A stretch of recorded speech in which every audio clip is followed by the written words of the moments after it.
আসসালামু আলাইকুম বন্ধুরা।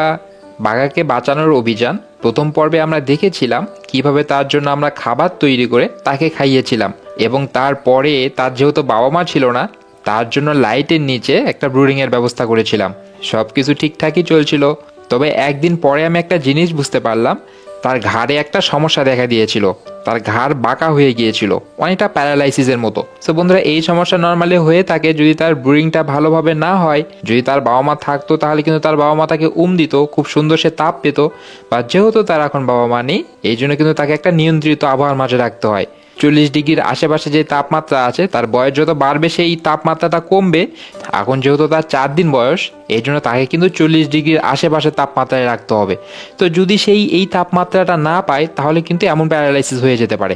বন্ধুরা, আমার কাছে কিন্তু তাপমাত্রা মাপার যন্ত্র আছে। তো তা দিয়ে তার শরীরের তাপমাত্রা মাপার চেষ্টা করলাম। তো দেখি না, তার শরীরের তাপমাত্রা তো ঠিকই আছে, 40 ডিগ্রির আশেপাশে আছে। তবুও তার কেন এই সমস্যা হলো? তার ঘাড় কেন বাঁকা হয়ে গেল?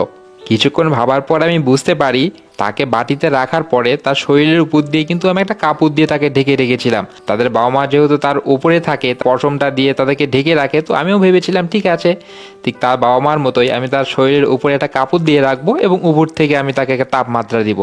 সো আর একটা জিনিস ছিল যে আমি যদি সরাসরি তাকে লাইটের নিচে রাখি, লাইটের আলো কিন্তু তার চোখে পড়ে, সো তার চোখে যেন কোনো সমস্যা না হয়ে যায়, এই কথাগুলো চিন্তা করেই কিন্তু আমি তার উপরে একটা কাপড় দিয়ে তাকে ঢেকে রেখেছিলাম। তো বন্ধুরা, আমার এই আইডিয়াটা কিন্তু কাজের ছিল।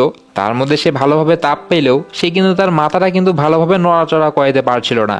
এই জন্য দেখতে পাচ্ছেন তার গলাটা বাঁকা হয়ে গিয়েছে। বন্ধুরা, আমার অভ্যাস অনুযায়ী আমি তাকে খাবার খাওয়ানোর আগে কিছুক্ষণ রোদে রাখি। শুধু তাকে কিছুক্ষণ রোদে রাখতেই আমি দেখতে পাচ্ছি তার ঘাড়টা কিন্তু ভালো হওয়া শুরু করেছে, ও সে অনেকটাই সুস্থ হওয়া শুরু করেছে।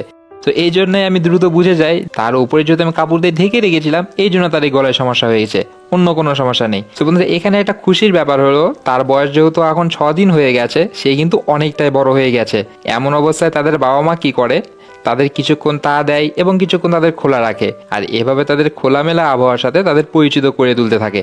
আর যখন দেখে যে তাদের আবার গরম প্রয়োজন, তার শরীর ঠান্ডা হয়ে যাচ্ছে, তখন গিয়ে আবার তা দেয়। আর তাদের বয়স যখন 8 থেকে 9 দিন হয়ে যায়, তখন কিন্তু তারা তাদের আর তা দেয় না, শুধুমাত্র রাতে তাদের পাশে গিয়ে বসে থাকে। সুতরাং তাকে আমি আর ঢেকে রাখবো না, এভাবে তাকে বাটির মধ্যে করে আমি সরাসরি তাকে সেই ছোট্ট বাল্বের নিচে রাখবো। আশা করছি এতে তার ঘাড়ের সমস্যা আর হবে না। তো যাই হোক বন্ধুরা, যেহেতু তাকে কিছুক্ষণ উন্মুক্ত করে রোদে রেখেছিলাম, দেখতে পাচ্ছেন এখন কিন্তু তার ঘাড় অনেকটাই ঠিক হয়ে গিয়েছে। এখন তাকে খাবার খাওয়াতে হবে, আমাদের হ্যান্ড ফিডিং ফর্মুলা তৈরি করতে হবে। গত পর্বে আমি বলেছিলাম এটা কিন্তু প্যারাকিট জাতীয় যে পাখির বাবুরা আছে, পাখির বাচ্চাগুলো আছে, এই ফর্মুলাটা কিন্তু তাদের জন্য। তবে এটা কিন্তু আমরা কবুতরের বাচ্চাকেও খাওয়াতে পারি। তো যার প্রমাণ হলো, আমি গত 2 দিন হলো তাকে খাওয়াচ্ছি, তার পেটে কিন্তু কোনো সমস্যা হয়নি, সে কিন্তু খুব সুন্দরভাবে এই খাবারটা হজম করতে পারছে। তো বন্ধুরা, এই ফর্মুলাটা রেডি করা কিন্তু খুবই সহজ। সবার আগে যেহেতু এর বয়স মাত্র 6 দিন, এই 1 চামচ ফর্মুলায় তার জন্য কিন্তু যথেষ্ট হয়ে যাবে। তার ছোট্ট একটা বাটিতে নেব, তাহলে তা মিক্স করার সময় এবং সিরিঞ্জে তোলার সময় কিন্তু সুবিধা হবে। বাট বড় ডিশে নিলে কিন্তু সিরিঞ্জে তুলতে একটু সমস্যা হয়ে যায়। তো তারপর ফুটন্ত গরম পানি তাতে দেব, আর পানি দেওয়ার সময় লক্ষ্য রাখবো আমরা কিন্তু পানি বেশি দেব না, এতটুকু পানি দেব যাতে সেটা আমরা সিরিঞ্জে উঠাতে পারি। ফর্মুলার মধ্যে যদি আমরা পানি বেশি দিই, বাবুর পেটের মধ্যে কিন্তু পানি বেশি চলে যাবে, এতে বাবু কিন্তু অসুস্থ হয়ে যেতে পারে। তো বাবুর পেটে কিন্তু পানি কম, খাবার বেশি যেতে হবে। তো যাই হোক, এতটুকু পানি আমরা দেব যাতে আমরা সেই খাবারটা সিরিঞ্জে উঠাতে পারি। আর খাবারটা উষু উষু গরম থাকতেই তার কিন্তু তাকে খাওয়াতে হবে, এবং যত তাড়াতাড়ি সম্ভব হয় সেই খাবারটা আমাদের সিরিঞ্জে উঠাতে হবে। আর এমন উঁচু উঁচু গরম খাবার খাওয়ালে বাবুর কিন্তু বদ হজম হবে না, এবং এই খাবারটা সে দ্রুত হজম করতে পারবে। মনে রাখবেন, ঠান্ডা খাবার বাবুদের খাওয়ানো উচিত না। দেখুন খাবারটা কি সুন্দর আমার সিরিঞ্জে উঠে যাচ্ছে। তবে লক্ষ্য করুন, এখানে কিন্তু পানি নেই, পানি আপনি বুঝতে পারবেন না। তো এমন করে তাদের ফিডটা তৈরি করতে হবে, যার সম্পর্কে কিন্তু আমি আমার গত পর্বে কিন্তু ডিটেলসে আলোচনা করেছি। আপনারা চাইলে বাঘাকে বাঁচানোর অভিযান এই ভিডিওটা দেখতে পারেন, তাহলে বিস্তারিত জানতে পারবেন। দেখুন 2 দিনেই কিন্তু সে আমার সঙ্গে কতটা ফ্রেন্ডলি হয়ে গেছে।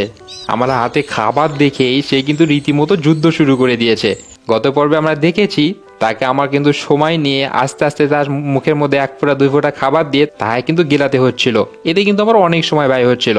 তবে 6 দিন বয়সে আজ কিন্তু তাকে খাবার খাওয়ানোটা কোনো ঝামেলার নয়, আর বেশি কিন্তু সময়ও লাগবে না। জাস্ট তার মুখটা একটু হা করিয়ে তার মধ্যে আস্তে আস্তে সিরিঞ্জটা তার খাবারের থলি অবধি প্রবেশ করাতে হবে। তারপর আস্তে আস্তে পুশ করে সকল খাবার তার থলির মধ্যে ঢেলে দিতে হবে, এবং লক্ষ্য রাখতে হবে খাবার যেন বেশি না দিয়ে দিই। তার গলার নিচে হালকা একটু ফাঁকা রাখতে হবে। তার পেট ভরে গেলেও সে কিন্তু বুঝতে পারবে না, সে খাবার খাওয়ার জন্য বায়না ধরতেই থাকবে। তবে তার ডাক কিন্তু আপনি শোনা যাবে না, তাকে আর খাবার খাওয়ানো যাবে না। এবং তার খাবার খাওয়া হয়ে গেলে তাকে উঁচু উঁচু গরমে রাখতে হবে, সরাসরি রোদে রাখা যাবে না, উঁচু উঁচু গরমে রাখতে হবে 5 থেকে 7 মিনিট। খাবার খাওয়ার আগে 5 থেকে 7 মিনিট আপনি রোদে রাখবেন এবং খাওয়ার পরে আপনি 5 থেকে 7 মিনিট রোদে রাখবেন। আর যদি বেশি রোদে রাখেন তাহলে কিন্তু সে দেখবেন হাঁপাচ্ছে, তো সে যখন হাঁপিয়ে উঠবে তখন কিন্তু তাকে আর রোদে রাখা যাবে না। আর খাবার যদি বেঁচে যায় তাহলে সে খাবার কিন্তু আপনারা 5-6 ঘন্টা স্টোর করে রাখতে পারেন, চাইলে ফ্রিজে রাখতে পারেন, তবে বাটিতে কিছু দিয়ে ঢেকে রেখে আপনি কিন্তু তা গরম করে আবার তাকে খাওয়াইতে পারেন। তবে এই খাবারটা যদি আপনি মনে করেন সিরিঞ্জের মধ্যে তুলে রাখতে একটু গরম হয়ে থাকবে, সেটা কিন্তু করা যাবে না, কোনো সময় সিরিঞ্জে তুলে রাখা যাবে না, সরাসরি পাত্রে রাখবেন এবং সেই পাত্রটা কিছু দিয়ে ঢেকে রাখবেন। আর মনে রাখবেন তাদেরকে কিন্তু ঠান্ডা খাবার খাওয়ানো যাবে না, যখন খাওয়াবেন আবার তার মধ্যে একটু হালকা গরম পানি মিক্স করে কিন্তু তাকে খাবার খাইয়ে দিতে পারেন। তবে এটা কিন্তু 4-5 ঘন্টা বেশি আর রাখা যাবে না, বেশি সময় হলে সেই খাবারটা আপনি ফেলে দিতে হবে, নতুবা হবে কি এটা যদি খাওয়ান তাহলে কিন্তু সে হজম করতে পারবে না, তার বদ হজম হয়ে যাবে। এই জন্য তাকে ঠান্ডার খাবার খাইয়ে রিস্ক নেওয়া কিন্তু আপনার উচিত হবে না। যেহেতু তাকে আমি সুপার টেম করাতে যাচ্ছি, তাই সে ছোট্ট থাকা অবস্থায় তার সঙ্গে কিন্তু আমি খেলাধুলার চেষ্টা করব। প্রতিদিন আমি তাকে আমার ছাদ বাগানে নিয়ে ঘুরবো, যাতে সে ছোট থেকে আমার হাতে অভ্যস্ত হয়ে যায় এবং আমার সঙ্গে সে খেলাধুলা করতে এবং বেড়াতে, এটা কিন্তু সে যাতে অভ্যস্ত হয়ে পড়ে। তার রোদ খাওয়া হয়ে গেলে এবং তার খেলাধুলা হয়ে গেলে তাই কিন্তু আবার তাকে তার জায়গায় নিয়ে যেতে হবে, সেই লাইটের নিচে। আর এবার আমার অবশ্যই খেয়াল রাখতে হবে তাকে কিন্তু কাপড় দিয়ে আর ঢেকে রাখা যাবে না, তাকে এবার উন্মুক্ত করে রাখবো। আর বন্ধুরা ঠিক তার মাথার বরাবর কিন্তু আমার লাইটটা সেট করা আছে, এই জন্য আমার একটু সন্দেহ হচ্ছিল যে এই আলোটা যাতে তার চোখে লেগে তার চোখটা অন্ধ হয়ে না যায়। এই জন্য আমার একটা কাজ করতে হবে, আলো থেকে তাকে কিন্তু একটু দূরে রাখতে হবে। আশা করছি যে লাইটের আলো তার চোখে গিয়ে তার চোখে কোনো সমস্যা হবে না। তো ঠিক আছে বন্ধুরা, বাঘা আজকে এভাবে থাক। আপনার এবং আপনার বাকি সুস্থতা কামনা করে আজকের মতো ভিডিও এখানে শেষ করছি। আল্লাহ হাফিজ।